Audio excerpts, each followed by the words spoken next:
জামাতের কর্মীরা সারা পৃথিবীতে কালেমারে দাওয়াত দিয়ে যাবে।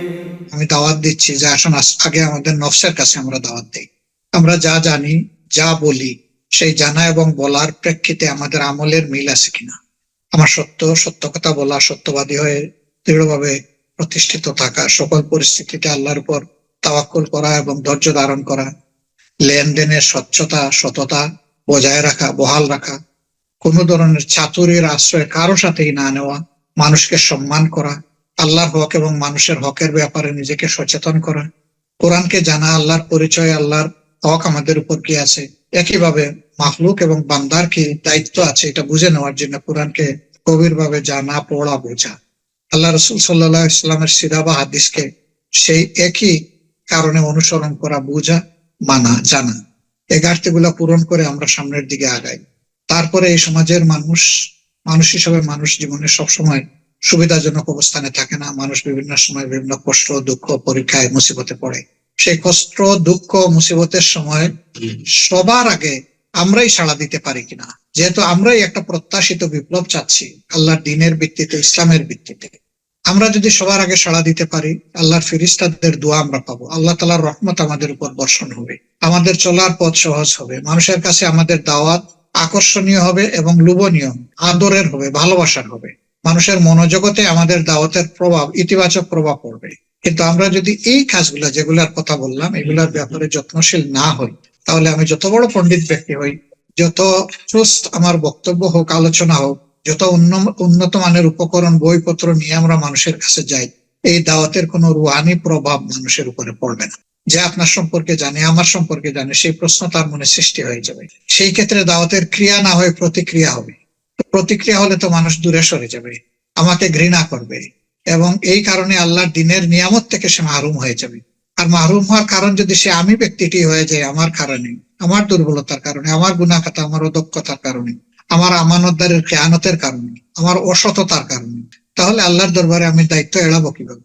তখন তো আল্লাহর দরবারে আমি আটকা পড়ে যাব। এই জায়গায় আমি অনুরোধ করব যে আসুন এই দাওয়াতি অভিযানের অঙ্গীকার হোক। প্রথম দাওয়াতটা আমি আমার নিজের নফসকে দেব। আমি যা জানি নফসকে বলবো, এখন থেকে তোমাকে তা মানতে হবে। আমার বাসস্থানের প্রতিবেশী যে, তার হক আমার উপরে রয়েছে প্রতিবেশী হিসেবে, এবং প্রতিবেশীর হকের উপরে এত বেশি তাগাদা আল্লাহ রসুল দিয়েছেন, সাহাবায়ে কেরাম বলেছেন যে এক পর্যায়ে আমরা তো ধারণা করেছি যে প্রতিবেশীর হকের উপরে, সম্পদের উপরে প্রতিবেশীর হক আল্লাহ সাবিত করে দেন কিনা। এইভাবে প্রতিবেশীকে ইসলাম মর্যাদা দিয়েছে।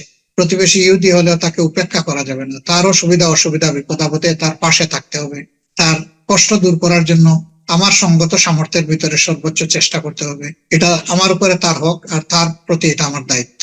ঠিক পাড়া প্রতিবেশী, এরপরে কর্মস্থলে যেখানে আমরা আছি, সেটা সংগঠন হোক অথবা পেশাগত দায়িত্ব হোক, সেই জায়গায় আমরা অসংখ্য মানুষের সাথে উঠা বসা।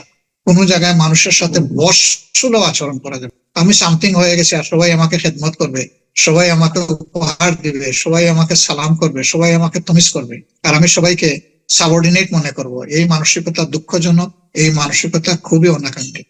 এই সংগঠনের মাধ্যমে আল্লাহ তাআলা এই জমিনের মানুষকে মুক্তি দেবেন। আমি আর কোনো মুক্তির আপাতত বিকল্প কিছু দেখছি না, একটাই আলো দেখছি। এবং আল্লাহ যদি কবুল করেন, তাহলে আল্লাহ যেন আমাদের পায়ের নলাও মজবুত করে দেন, আমাদের দিলও যেন প্রশস্ত করে দেন, আমাদের চোখে যেন আল্লাহ দূরদর্শিতা দান, দূরে দেখতে পারি আমরা, সেই দর্শন শক্তি যেন আল্লাহ আমাদেরকে দান করে। মগজ দিয়ে যেন অব্যাহত ভাবে ভালো চিন্তা করতে, মানসিক সংকীর্ণতা, জটিলতার, অপবিত্রতা থেকে আমরা যেন মুক্ত থাকতে পারি, মুক্ত হতে পারি। আল্লাহর কাছে আমি তৌফিকগুলো কামনা করছি। প্রত্যেকটা ব্যক্তিকেই টার্গেট করে আমাদের দাওয়াত পরিচালিত হওয়া উচিত।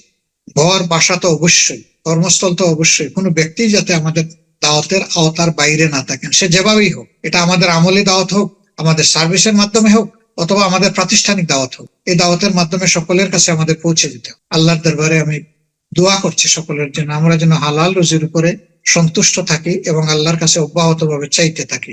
আমাদের ব্যবসা বাণিজ্যে যার যেখানে সমস্যা আছে, বেজাল আছে, এগুলা যত দ্রুত সম্ভব আমরা যেন মিটাই ফেলতে পারি। যারা ইখলাসের সাথে আল্লাহর কাছে এর থেকে পরিত্রাণ পাবে, আল্লাহ তাদেরকে সাহায্য করবেন এটা থেকে বের হওয়ার জন্য।